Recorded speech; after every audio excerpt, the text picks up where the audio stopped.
أعوذ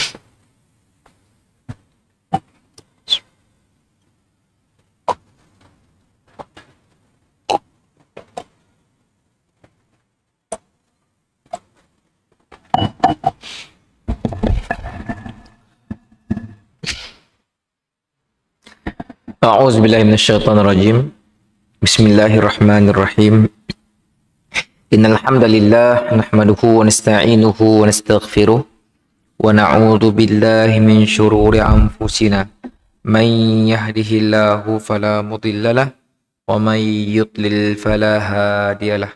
أشهد أن لا إله إلا الله وأشهد أن محمد رسول الله. اللهم صل على سيدنا محمد وعلى آله وأصحابه أجمعين. رب اشرح لي صدري ويسر لي أمري واhlul 'uqdatam min lisani yafqahu qawli, amma ba'd. Tuan-tuan, puan-puan sidang jamaah dirahmati Allah Subhanahu wa taala, menyambung semula perbincangan kita dalam hadis 40, yang mana malam ini kita akan menyambung hadis yang ke-15. Sebelum kita mulakan tuan-tuan, sekarang kita lihat sudah ada polemik berkenaan dengan hadis 40.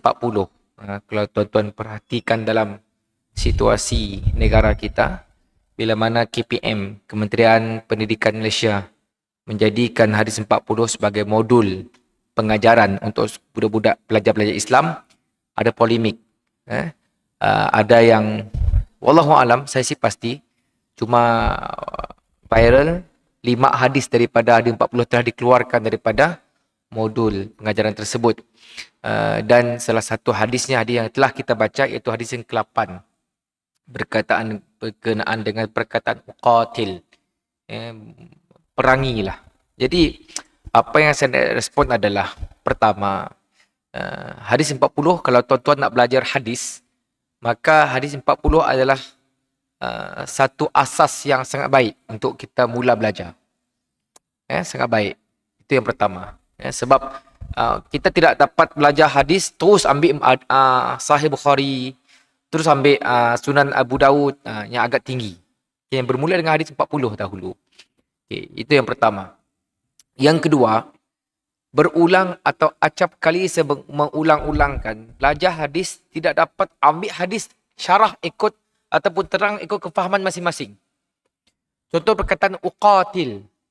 Kalau tuan-tuan direct translation, ini kan bahasa jihad, perang, bunuh. Sedangkan bahasa Arab mempunyai kesusastraan yang sangat tinggi. Dikatakan satu huruf mempunyai lebih daripada 5 maksud. Tuan-tuan bayangkan dalam wuduk contohnya. Famsahu biru'usikum. Famsah. Perkataan fa. Bi. Banyak maksudnya. Sebab tuan-tuan lihat, mazhab Syafi'i mengatakan huruf tersebut bermaksud sebahagian. Mazhab Hanafi mengatakan tidak, ia bermaksud jadi semuanya betul tuan-tuan. Ia kena kembali kepada kefasihan orang Arab. Sebagai contoh yang lain, perkataan fitnah. Fitnah dalam Arab kan? Fitnah yang dalam agama bukanlah seperti mana kita faham dalam fitnah yang kita bahasa Melayu. Jangan kamu fitnah pok. Fitnah tu maksudnya mengatakan sesuatu yang orang nasib olah. Fitnah lah kan? Tapi dalam agama tidak. Fitnah dalam agama tu ada pelbagai maksud. Contohnya dalam Al-Quran sebut dalam hadis al-fitnatu asyaddu minal qatl. Fitnah itu lebih teruk daripada membunuh. Dalam maksud ini adalah syirik. Dalam Al-Quran juga menyebut sesungguhnya isteri dan anak itu adalah fitnah. Tetapi fitnah dalam ayat yang kedua ini bukan bermaksud syirik, tetapi ia bermaksud dugaan, cobaan. Nampak tak? Maksudnya ia kena dipelajari. Satu. Yang kedua, yang ketiga, maksudnya bila belajar hadis kena ada syarahan ulama, penjelasan oleh para ulama yang muktabar. Contohnya macam hadis yang saya baca, Arba'in Imam Nawawi. Saya baca daripada kitab Al-Kafi, Tamim Al-Kafi. Maksud ada syarahan daripada Syekh Ibn Rajab Al-Hambali. Sebaik-baik syarahan. Maksudnya penjelasan yang sesuai dengan kehendak hadis Nabi SAW. Itu yang ketiga. Yang keempat, bila kita membicarakan berkaitan dengan Al-Quran dan hadis, ia kena lihat kepada apa kemahuan agama, tuan-tuan. Adakah ia bertentangan dengan basic, the foundation of Islam? Adakah Islam itu mengajak peperangan? Adakah Islam itu mengajak pergaduhan? Jadi perkara itu perlu penjelasan. Contoh yang terakhir saya boleh bawa. Dalam Al-Quran, Allah sebut berkaitan perang. Perangilah mereka. Kalau tuan-tuan lihat dalam surah Baqarah, awal tersebut berkenaan dengan suruhan perang. Dan selepas ayat tersebut, sambung lagi, wa asa an takrahu syai'an wa huwa khairul lakum. Wa asa an tuhibbu syai'an wa huwa syarrul lakum. Ayat tersebut kalau dibaca secara bersendirian, tunggal, kita akan mengatakan, oh, macam tak betul ayat ni. Tapi kena ingat, baca ayat sebelumnya. Baca tafsirannya. Ayat tersebut berkenaan dengan orang-orang Islam yang nak berperang dalam perang Badar. Bila perang dalam perang Badar, siapa yang mereka nak perangi? Nenek, saudara, isteri, bapa, anak yang kufur. Maka Allah sebut dalam ayat tersebut, perangilah mereka. Sebab apa perangi mereka? Kerana mereka menyerang kamu. Satu. Yang kedua, mereka memang adik-beradik, tetapi Allah sebut, ada perkara yang kamu suka, tapi Allah tidak jadikan. Ada perkara yang kamu tidak suka. Seperti orang-orang Islam ini kan, yang perang Badar. Mereka tak suka, tetapi Allah suruh. Sesungguhnya Allah itu maha mengetahui. Jadi, apa yang saya boleh simpulkan, tuan-tuan? Jangan terus melatah. Bila sebut perkataan uqatil, oh, kita terus terjemah direct. Perang, bunuh. Bermaksud Islam itu zalim. Jadi, sama juga dengan kes-kes yang dalam sejarah Islam dan sebagainya. Maka perkara ini perlu diperhalusi, tuan-tuan. Perlu diperlihat semula. Jadi, apa yang saya boleh simpulkan sebagai muqaddimah, pembelajaran hadis 40 adalah sesuatu yang sangat baik. Sangat-sangat baik. Kerana dalamnya ada berkenaan dengan akidah, ada berkenaan dengan fiqh, ada berkenaan dengan akhlak. Semua yang tersimpul baik, tuan-tuan. Dan tuan-tuan kena ingat, hampir semua aliran, sama ada aliran mazhab-mazhab mana pun, aliran-aliran akidah, mereka semua sepakat mengambil hadis 40 untuk tujuan mengajar. Dan jarang-jarang kita dengar masjid-masjid tidak mempunyai kitab atau buku hadis 40. Jarang. Bahkan ia diajar seluruh dunia, tuan-tuan. Okay. Dan kita tidak nafikan ada orang yang salah faham, ada orang yang ekstremis. Dalam kelas, tuan-tuan, kita ada 40 orang pelajar. Adakah semua 40 orang pelajar tersebut memahami dengan clear? Mungkin ada yang sedang belajar bermain, ada yang sedang belajar tidur, ada yang sedang belajar khayal. Maka sudah pasti interpretasi daripada proses pelajaran itu akan berlaku sebaliknya. Maka dalam perkara ini, tuan, kita sebagai orang Islam, sebagai salah satu tanda sayangnya kita kepada Nabi SAW, maka kita kena support. Kena support, tuan-tuan. Jangan kita pula yang pergi sokong. Betul lah, bukan qatil itu bunuh. Kita pula pergi support. Barang siapa yang beriman pada Allah dan hari akhirat, berkatalah perkara yang baik-baik ataupun diam. Itu lebih baik. Itu sebagai maqadir. Jadi kita, tuan-tuan, bila dengar isu tersebut, alhamdulillah kita ada belajar hadis ini di masjid.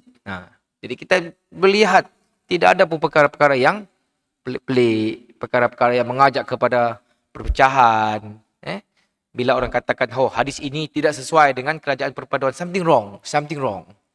Jangan terus telan, tuan-tuan, jangan terus telan. Sebab Nabi sebutkan, kalau satu berita itu datang dari orang munafik, Nabi suruh selidik.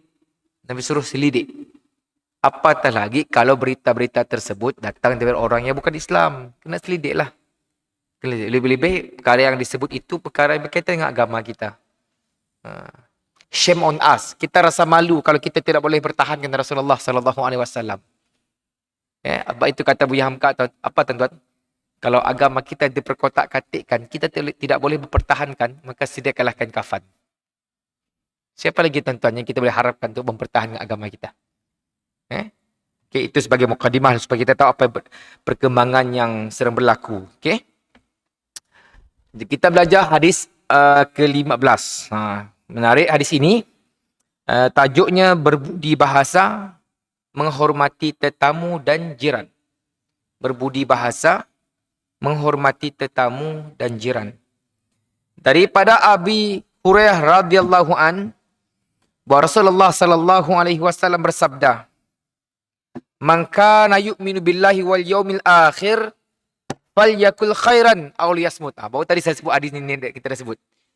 "Man kana yu'minu billahi wal yaumil akhir falyakul khairan aw liyasmut. Wa man kana yu'minu billahi wal yaumil akhir falyukrim jarahu.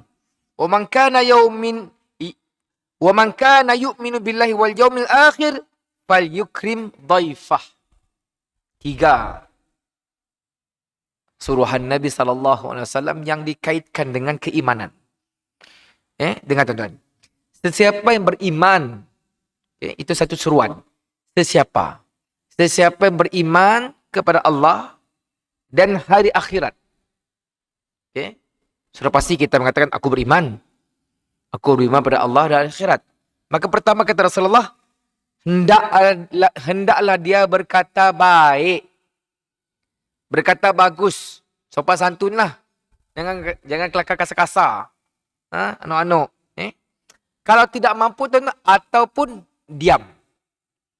Berkata baik atau diam. Itu yang pertama. Wa man kana yu'minu billahi wal yaumil akhir. Yang kedua, siapa beriman kepada Allah dan hari akhirat, hendaklah dia falyukrim jarahu. Hendaklah dia memuliakan jirannya. Maksudnya jangan sakitilah jiran kita. Nampak tak tuan-tuan? Tidak kira ada jiran itu Islam, kata Islam kan? Dan yang ketiga, wa man kana yu'minu billahi wal yaumil akhir. Barang siapa beriman kepada Allah dan hari akhirat, fal yukrim, maka muliakanlah dhaifah, tetamunya.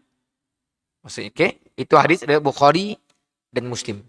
Kalau hadis riwayat Bukhari nombor 6475, hadis riwayat Muslim 47.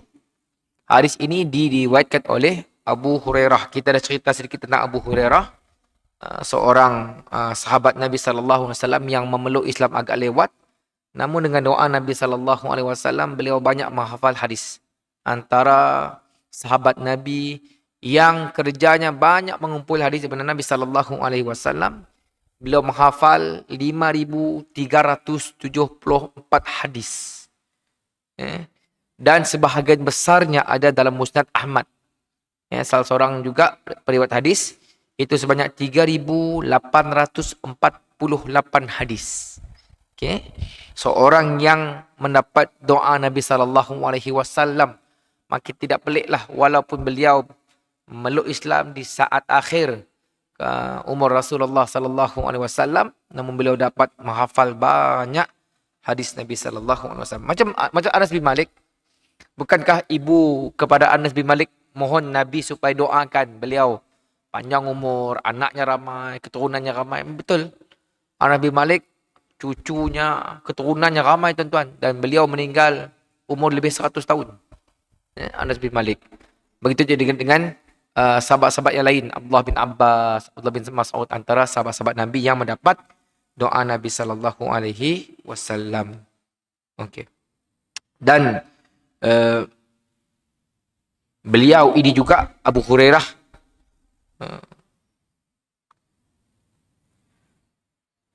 seramai 800 orang tabi'in dan sahabat mengambil hadis daripada Abu Hurairah radhiyallahu anhu. Okey. Ada satu fakta tuan-tuan. Pernah kita terdengar orang mengatakan bila nak pelihara kucing maka tidak boleh dibawa ke rumah dan sebagainya. Okey. Dan ada beberapa riwayat yang menyebut Nabi pernah ada kucing dalam rumahnya. Memang ada dalam hadis Bukhari. Dan ada sebahagian pandai mengatakan Nabi pernah makan dalam bekas yang dijilat oleh kucing. Dan tidak jadi masalah. Yang jadi masalah adalah bulu kucing. Kalau bulu kucing banyak atas pakaian, banyak, maka ia jatuh najis. Ataupun air liur kucing itu sendiri, maka ia tidak najis. Dan benda ini kalau tuan-tuan boleh lihat dalam fakta sains. Air lidah kucing itu juga ada baiknya. Wallahu a'lam. Itu sedikit berkenaan dengan kucing. Sebab Abu Hurairah juga diberi gelaran oleh Rasulullah sallallahu alaihi wasallam kerana kucing yang ada pada beliau. Okey. Jadi kita dah sebut tentang apa tu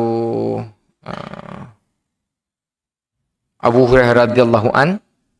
Sekarang kita pergi lihat kepada keistimewaan hadis ini. Hadis ini mengajar kepada kita berkenaan sifat mulia bagi orang yang benar-benar beriman kepada Allah dan hari akhirat. Bukan sekadar beriman tetapi beramal soleh. Beriman, beramal soleh. Dengan mempraktikkan tiga sifat yang disebut dalam hadis ini, menjadikan seseorang itu berada pada kedudukan mukmin yang sejati. Mukmin yang betul. Yang pasti diredai oleh Allah dan juga khalayak masyarakat.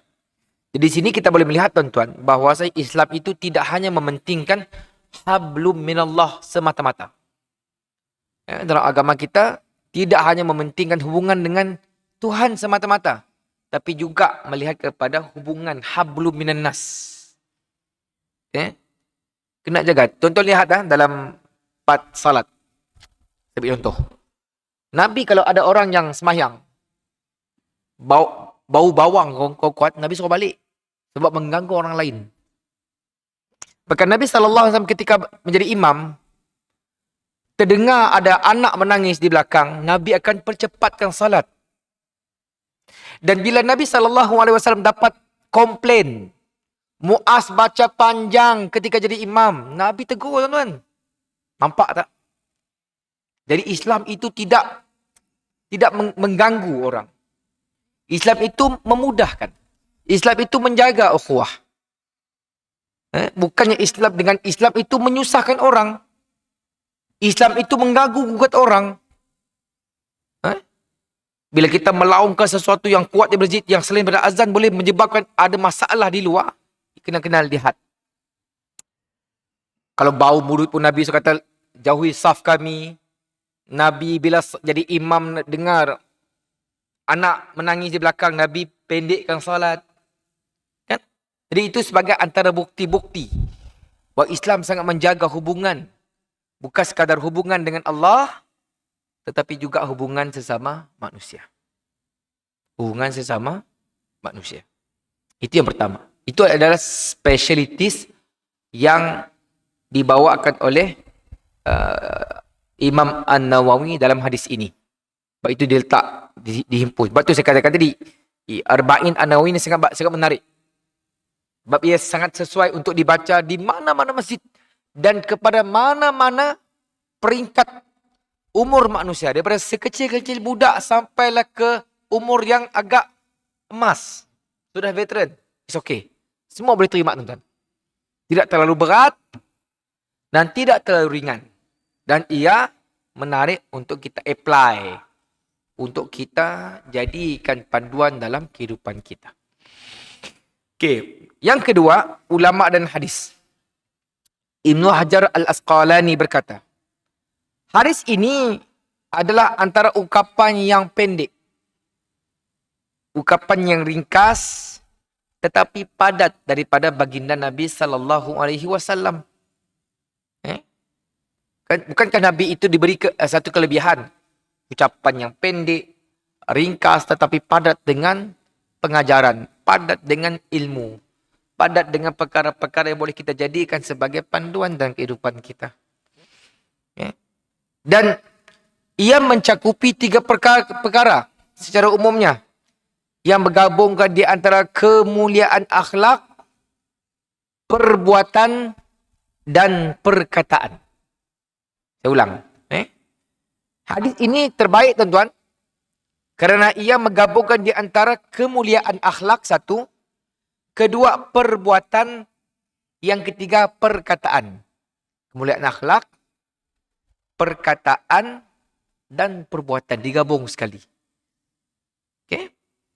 Itu poin yang kedua. Sekarang kita pergi kepada Hadyu An-Nabawi dan istifadah hadis. Pertama, perkataan yang tidak bermatlamat kadang-kala boleh menjadi sebab kepada terhapusnya amalan dan tertegah daripada memasuki syurga. Ada tutur kata perkataan yang kita nak kata kadang-kadang tak perlu, tuan-tuan. Ada orang yang suka nak bercakap. Tak perlu pun nak bercakap juga. Kan? Sebab kita kena cakap benda yang perlu sahaja. Kadang kita suka nak kelakar apa? Sikit lagi suka nak nambah garam, nambah ajinomoto.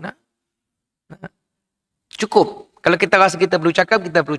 Kalau kita rasa si perlu cakap, no need. Kadang-kadang merumitkan keadaan. Kadang-kadang meresahkan orang lain. Sebab itu tuan-tuan, kalau tuan-tuan lihatlah, saya sangat sensitif. Bila azan isyak dilaungkan, saya mesti berhenti. Sebab saya rasa kuliah boleh kita sambung kemudian. Orang lain nak sembahyang. Sebab keutamaan masjid untuk orang solat. Sebab saya sendiri, saya peribadi, bila azan dilaungkan, habis saya akan cuba tutup. Sebab tak semua orang datang masjid nak dengar ceramah. Kadang-kadang yang pergi masjid nak sembahyang. Datang masjid, mana mau start ceramah sampai ke 10, ke 11, orang nak sembahyang lah. Menyebabkan orang sibuk ke masjid. Perkataan masjid saja tempat sujud. Okay, lebih utama. Okay, jadi, no need. Kalau perkara yang tak perlu. Sebab kata-kata ini, tuan-tuan, ia sangat berbahaya kerana kata-kata itu boleh menghapuskan amalan. Dan ia juga menyebabkan kita terhalang daripada memasuki syurga Allah Subhanahu Wa Taala. Oleh sebab itu, setiap Muslim yang nak mengeluarkan tutur kata, nak berbicara, hendaklah think first. Fikir dulu. Jangan dah kelakar, dah terpadah, terbagi tahu, baru terfikir. Apa kata orang tua kita? Telajak perahu, dapat diundur. Telajak kata, buruk padanya. Setajam-tajam pisau, tajam lagi tutur kata. Tahu si? Pisau, luka jampak di luar. Tutur kata, luka di dalam hati. Orang tua terkelakar nak. Jadi hati-hati. Hati-hati, tuan-tuan.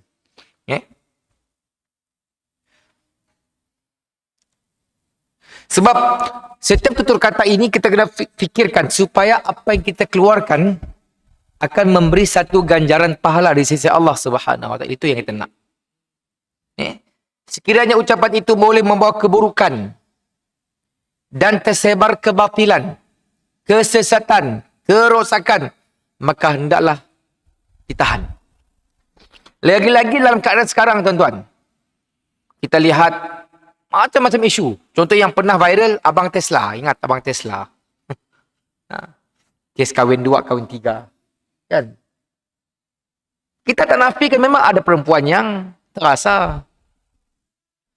Jadi, bagi saya lah, daripada kita sibuk, kadang-kadang jari rasa geram nak nulis. Aku sokong Abang Tesla, aku tak suka Abang Tesla. Sampai ada yang mengatakan hukum Allah itu tidak adil. Itu yang bahaya, tuan-tuan. Saya tak nak bicarakan tentang hal poligami sebab orang marah dengan saya kelak. Cuma saya nak katakan, kalau marah sekalipun, diam. Jangan cakap. Takut tersalah cakap, melekat di kerek kanan, tuan-tuan. Bukan boleh padam. Dah terlepas cakap. Kadang-kadang orang marah, bila dah tercakap, lupa apa yang dicakap. Kan? Kita marah dengan Abang Tesla, tapi tersilap kita termarah dengan Allah yang menjadikan hukum tersebut. Sama juga kes faraid.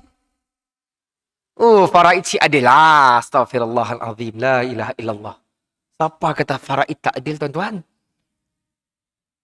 Belajar tak? Tak belajar. Tiba-tiba pula kita boleh kata tak adil. Siapa yang membuat hukum faraid? Siapa yang membuat hukum poligami? Siapa yang menurunkan hukum had, hudud, kisah dan sebagainya? better silent. Apa kata ustaz saya dulu? Kita orang tu dah ya pahala sih banyak, jangan malah dosa. Saya ingat dulu ustaz-ustaz yang negolo. Dah jarang ke masjid. Mulut orang dah naskati kelakar. Okay. Tapi sebenarnya better lah. No need lah. Tak perlulah. Tak perlulah dalam media sosial semua kita nak cakap. Kita nak jadi wartawan, semua benda nak cakap. Hati-hati tuan-tuan Yang kedua, Allah Subhanahu wa taala berfirman, "Ma yalfidhu min qaulin illa ladaihi raqibun atid." Barakallahu. Tadi saya dah sebut tuan-tuan. Dan sekarang saya baca nasnya. Surah Qaf ayat yang ke-18. Apa yang diungkapkan daripada perkataan tidaklah terlepas daripada catatan raqib dan atid. Cik terlepas. Tadi saya dah cakap, sekarang saya keluarkan nas. Ibnu Daqiq al-Aid berkata, para ulama berbeza pandangan. Apakah semua yang diucapkan manusia itu dicatat oleh para malaikat, sekalipun perkara itu harus, atau tidak dicatat kecuali perkataannya boleh membawa pahala dan dosa? Nah, itu nas. Tapi bagi saya, itu memang khilaf, tapi better no lah. Better no, tuan-tuan. Sebab kalau terbungkam di dalam hati still okey. Sebab tidak terluah. Tidak dicatat. Sekarang apa berlaku dalam medsos, dalam dunia, semua di hujung jari. Facebook, TikTok, Instagram, Twitter, semua kita nak involve. Bagi saya semua saya ada, tapi bukan semua benda kita nak komen. Sebaliknya kita mengucapkan, bertakwalah kepada Allah. Takutlah dengan catatan-catatan malaikat. Karena catatan tersebut, tuan-tuan, tidak dapat dibelik dan disemak. Sebab akhir hidup kita kelak, ia akan dipertontonkan. Semua-muanya daripada Allah. Di depan kita kelak, di akhirat kelak. Maka, better janganlah. Better jangan. Itu yang kedua. Yang ketiga, dinukilkan di sini ungkapan dan mutiara hikmah para ulama dan salafus saleh. Okay. Yang berkaitan dengan hadis ini. Yang pertama, Ibn Mas'ud berkata, awasilah kamu daripada percakapan sia-sia. Cukuplah bagi seseorang sekadar apa yang menyampaikan hajatnya. Kalau kita lihat dalam kehidupan kita, tuan-tuan, apa yang realiti berlaku. Berita disampaikan melalui lisan. Tapi salah satu sikap orang kita, tuan-tuan, suka nak nambah cerita supaya cerita yang makin best. Sudah menjadi sikap. Berlaku kemalangan, orang jatuh, kaki ngingis je. 10 orang cerita di samping ujung-ujung apa? Rabinya insiden palak pecah. Kaki ngingis yang mula-mula, tapi bila sampai orang ke-10, palak pecah. Sejut dengan kawan minum kedai kopi. Bukan gunanya dengar cerita kau insiden palak pecah kah? Bila masa palak pecah. Kan? Orang kita suka nambah cerita. Kalau disampaikan berita ini secara direct, macam tak best. Kalau tuan-tuan masih ingat lagi, Mak Joyah nak. Kasih Joyah. Anak-anak muda mungkin kurang kenal dengan Joyah. Tapi zaman-zaman kita yang belum ada internet satu ketika dahulu, Joyah ini satu watak yang suka menambah-nambah dalam cerita-cerita yang akhir menyebabkan pergaduhan, menyebabkan tidak selesa dan sebagainya. Watak ini, bagi saya itulah watak yang berlaku dalam masyarakat kita. Sehingga kan ada orang yang mendapat gelaran Mak Joyah dan sebagainya. Better don't lah. Kan? Awasilah perkataan kita, tuan-tuan. Itu pertama. Yang kedua, An-Nakhai berkata, binasalah manusia. Binasanya manusia dengan sebab terlebihnya harta dan kalam. Bukan kalam, kalam. Kalam ini percakapan. Manusia binasa, kata An-Nakhai, kerana harta dan kerana tutur kata. Kalau kita banyak sangat berkata-kata, tuan-tuan, sebab apa kata orang? Terlalu banyak cakap yang tanpa ilmu, akhirnya banyak masalah. Kan? Kalau kita bukan seorang penceramah, kita bukan seorang yang boleh menjaga. Kalau tuan-tuan baca satu hadis kan, Nabi SAW selepas makan, Nabi mengatakan kepada sahabat, aku adalah ketua kepada manusia. Maka para ulama mengatakan, barang siapa yang boleh menjaga diri daripada riak, it's okay. Tapi kalau tak mampu, no. Sama juga yang kita, tuan-tuan.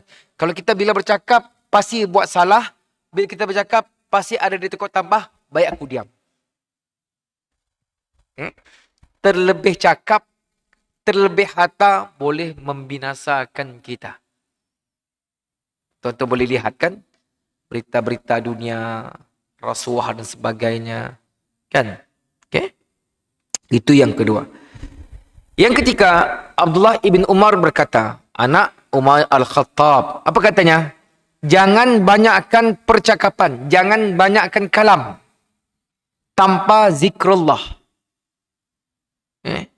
Ini kerana banyaknya kalam tanpa zikrullah akan mengeraskan hati. Ini diriwayatkan oleh At-Tirmidzi. Sebab itu tuan, kalau tuan baca dalam Riyadhus Salihin, Riyadhus Salihin juga adalah antara kitab hadis yang baik. Kalau kita dah habis baca, tak selesai, ada tempat-tempat yang mengajar lah. Kalau dah habis, antara kitab-kitab awal hadis yang boleh dibelajar. Selepas Arba'in An-Nawawi, Riyadhus Salihin. Bab awal berkenaan dengan istighfar. Nabi SAW dalam dua riwayat, ada mengatakan Nabi istighfar 100 kali, ada mengatakan Nabi istighfar 70 kali, perbanyakkan.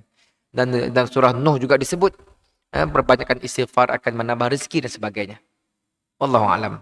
Okey, bagi daripada kita banyak berkata-kata, banyakkan istighfar. Astaghfirullah, astaghfirullah.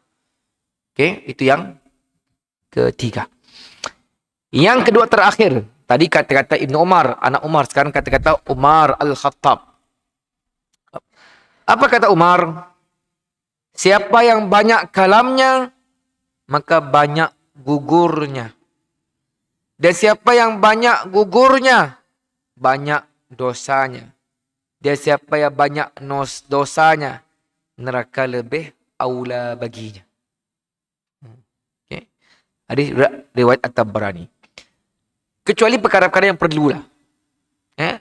Macam dalam satu hadis, man ra'a minkum munkaran falyughayyiruhu biyadihi, wa man lam yastati' fa bilisanihi, wa man lam yastati' fa biqalbihi, wa dzalika adhaful iman. Nabi kata, bila barang siapa lihat kemungkaran, ubah dengan tangan, tak mampu dengan tangan, dengan lisan. Dalam perkara tersebut memang kena cakap lah, kalau perkara itu perkara yang batil, kan? Dan kan saya pernah sebut juga, kalau seorang berbuat kesalahan yang melibatkan hak agama, hak Rasulullah, hak Allah Subhanahu wa taala, maka boleh kita pertuturkan. Tetapi kalau kita menuturkan seseorang berkenaan dengan pribadinya, contohnya buitnya bana, kita semua cerita dengan orang, buitnya bana, maka itu tidak perlu. Tapi kalau orang yang mengambil harta rakyat, yang mengambil harta Baitul Mal, maka boleh dipertuturkan, sebab itu hak umat. Jadi kita kena lihatlah mana yang boleh dipertuturkan, mana yang tidak boleh. Cuma kalau tuan-tuan lihat, kita lebih banyak atau kita lebih suka bertutur atau berkata-kata tentang hal pribadi orang. Macam hal Abang Tesla, dia nak kahwin 2, 3, mana katanya lah. Kan? Tapi bila 4 orang kahwin 2, kita bisin. Tapi bila 4 orang berzina, 4 orang buat harta perempuan simpanan, kita diam. Which one yang perlu cakap? Kan? Jadi perkara itu kena marah, kena lihat. Marah kerana emosi pribadi atau marah kerana agama. Okay. Dan terakhir, kita beri laluan azan, tuan-tuan. Lepas kita baca satu lagi, kita akan sambung lagi next. La ilaha illallah Rasulullah sallallahu alaihi wasallam. Allahumma rabb hadhihi ad-da'wati at-tammati was-salati al-qa'imah ati sayyidina Muhammadan al-wasilata wal-fadilah والشرف والدرجة العالية الرفيعة وبأسق مقاما محمودا للذي وعده إنك لا تخلف الميعاد. Okay, tuan-tuan dan puan Allah Subhanahu wa taala, saya sambung sikit lagi dan saya ada sikit soalan dalam online tu. Saya akan jelaskanlah. Dan kata-kata hikmah daripada seorang salafus salih, iaitu Fudail bin Iyad, berkaitan dengan tutur kata. tidaklah haji dan juga berjihad lebih sukar daripada memelihara lidah. Betul sih tuan-tuan, memang susah nak. Kadang-kadang bila ada isu-isu tuan-tuan, kita ingin jadi orang pertama komen. Kita jadi orang pertama yang nak like dan sebagainya. Okay. Jadi berhati-hatilah. Okay, satu soalan daripada Sidak dalam online. No? Apakah pandangan kerjaya sebagai peguam berdosakah? Okay. Secara umumnya pekerjaan ini hukumnya harus tuan-tuan peguam. Tetapi kena lihat. Kalau kes yang kita bawa tersebut memang kita tahu orang tersebut salah. Dan kita diberi ganjaran yang besar. Nak memastikan orang salah tersebut jadi betul. Ataupun orang yang betul jadi salah. Maka bila dah tahu kes, maka elakkan. Sebab kadang-kadang kalau memang betul orang tu tak bersalah, kita pertahankan, it's okay. Tak jadi masalah. Tapi kalau dah jelas-jelas orang tersebut bila kita cek kes semua, baca semua tu, ini salah ni. Tapi bila kita lihat ni, ganjaran besar ni, 2 juta ringgit. Kan? Kalau tolak, rugi ni. Tentu kena ingat pertama, yang haram itu tetap haram walau apapun. Okay? Sama juga dengan kes ambil gambar. Kan? Kalau jelas, memang tugas mengambil gambar itu tidak salah. Tetapi kalau yang diambilnya perkara-perkara yang berbentuk maksiat, benar-benar dilarang oleh agama, maka elakkan. Kena yakin dengan rezeki Allah Subhanahu Wa Taala. Kadang-kadang kita ni tuan-tuan kurang yakin dengan rezeki Allah Subhanahu Wa Taala. Kita fikir begini tuan-tuan. Dalam rezeki yang kita dapat ada rezeki orang lain. Kan? Baru dapat gaji tiba-tiba kereta aksiden. Macam tahu-tahu ya nak. Okay, itu yang kita kena fikirlah. Okay? Jadi kita stop sini dahulu. Cuma saya nak simpulkan daripada perkataan pertama. Yang hadis pertama berkata, man kana yu'minu billahi wal yawmil akhir falyaqul khairan. Berkatalah yang baik-baik, au liyasmut, atau diam. Itu sangat-sangat hadis ini tuan-tuan yang kita akan bincangkan lagi 2 yang akan datang. Yang hadis yang pertama ini sangat-sangat bermanfaat untuk kita yang berada pada zaman ini. Sangat-sangat bermanfaat. Sebab semua orang mempunyai peluang untuk tenggelam dengan dosa ini. Kan? Mungkin dahulu kita 20 tahun yang lepas, kalau tuan-tuan bising dekat Kampung Lintang, mana orang tahu? Tapi sekarang tuan-tuan boleh komen orang yang tengah kecoh nak kempen di Pulai. PRN kan? Di Paya Jaras. Kita pun sibuk juga. Yang orang sibuk nak berkempen, orang Johor. Kita di Kuching geram juga. Geram ku dengan Sidak tu. Komen. Okay. Baik diam tuan-tuan. Kita kadang-kadang ada perkara yang kita tahu. Ada perkara yang tak tahu. Wallahu ta'ala alam. Jadi, pelihara lidah tuan-tuan. Pelihara lidah. Sebab lidah ini boleh menyebabkan apa yang kita usahakan, apa yang kita banyakkan ibadah, boleh jadi muflis.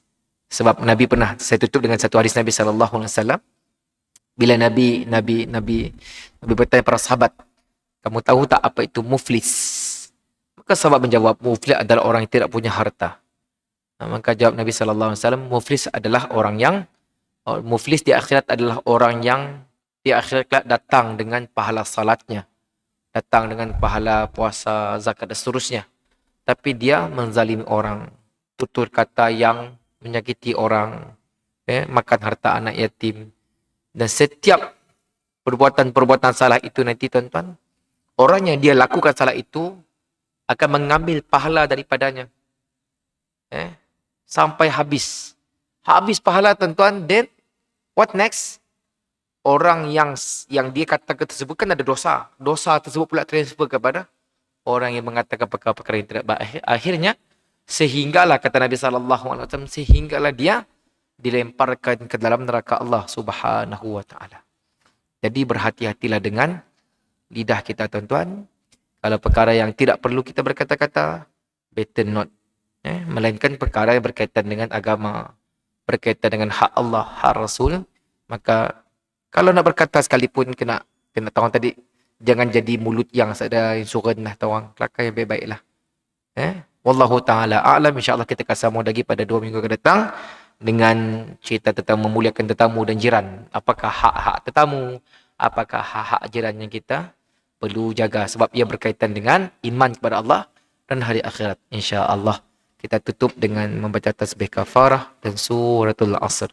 Bismillahirrahmanirrahim. Wal asri innal insana lafi khusr illa alladhina amanu wa amilus salihat wa tawasaw bil haqq wa tawasaw bis sabr. Subhanakallah bihamdika asyhadu an la ilaha illa anta astaghfiruka wa atubu ilaik. Terima kasih atas perhatian. Maaf atas kekurangan. Assalamualaikum warahmatullahi wabarakatuh. Terima kasih semua. Terima kasih. Terima kasih. Terima kasih.